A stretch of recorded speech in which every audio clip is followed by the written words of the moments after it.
Does having autism make it harder for you at school? If Well, yes, no, not really. It's very easy because I have a one-on-one, and they simplifies it out for me, so I can know what so I know what's going on. awesome. What food? What do you need it? Hold on. It's fine. Take your time. What do you eat in a day, and what food do you love? Okay, so for me, I have 2 meals a day. They're very big meals. So I normally have my first meal at 12 o'clock and then my last one at 6:30.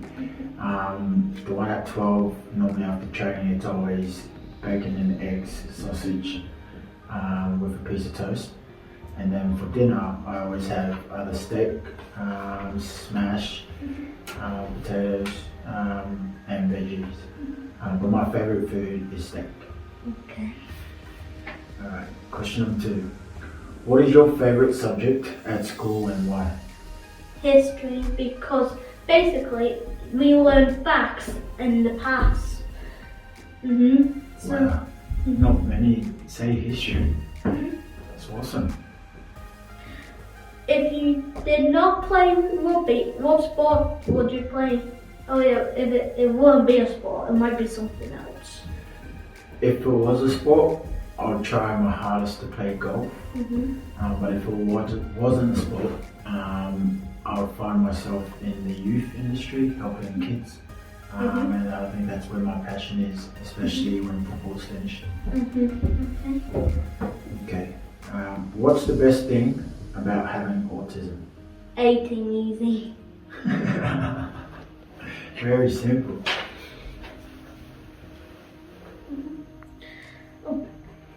If you do not play volley, what other team would you play for? Not too sure. Not too sure about here in the UK, but if I was to go back to Australia and play, I'd probably go and try and play for the Dolphins, which is a new team. They don't come in until next year, so that will be their first season, and it'll be good to be a part of history with a new club. So I would say the Dolphins. But if I was to stay here, it will be Lee. But if it's not Lee, then not too sure. There's a few clubs. It would be good to go to Catalans because it's in France and be another place to experience. But yeah. Okay. Question 4. What's the best thing about coming to 18? Take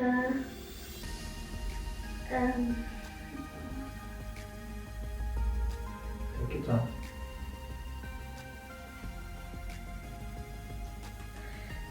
It's how we can make friends, that's all. You love making friends? Yeah. It's very good to have people around you.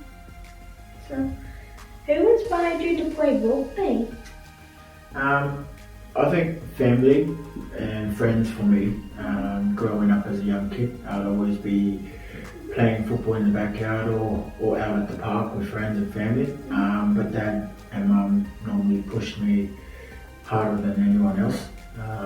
Some days I don't feel like going because it was pretty hard and tough, and then some days I enjoyed it, but I guess it all paid off in the end, and here I am in the UK playing.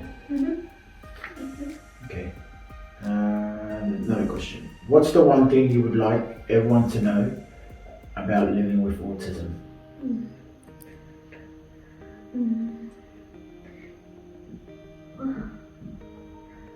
Is that when is so people maybe got other things in school like science or stuff, but my thing is history. That's what better. Yeah. So, what bad injuries did you have playing rugby? I've had a fair few injuries. I can start from my first injury, which was my ankle. I tore my ligament off the bone, which I had a nail screwed in to hold it together. I've tore my pec, which is the muscle here. I ripped it off my chest and there was a big hole, and I got that fixed. On my hand, I broke my hand. That was in 2017, and I played the last 5 games to the grand final with the broken hand. I've had my knees done. It's not promoting the game really well, is it? So knees. I've also done my elbows. I've had little pieces of bone that sort of floats around in my elbows, which doesn't allow me to straighten my elbow. Some days I can go and it'll be locked. And then my recent one, which is probably the worst one that I've had, was my neck. So I've had an operation on my neck here, so my spine. Was it painful? It was very painful. I couldn't feel my arms. But yeah, my spine, in your spine, there's like different discs. And one of it, I had to take one of the discs out because it was pressing on my nerve. And it's very scary when it does that, because then you could just lose the feeling of your arm. So they took that out, and then now it's all better. So yeah, now I'm still playing.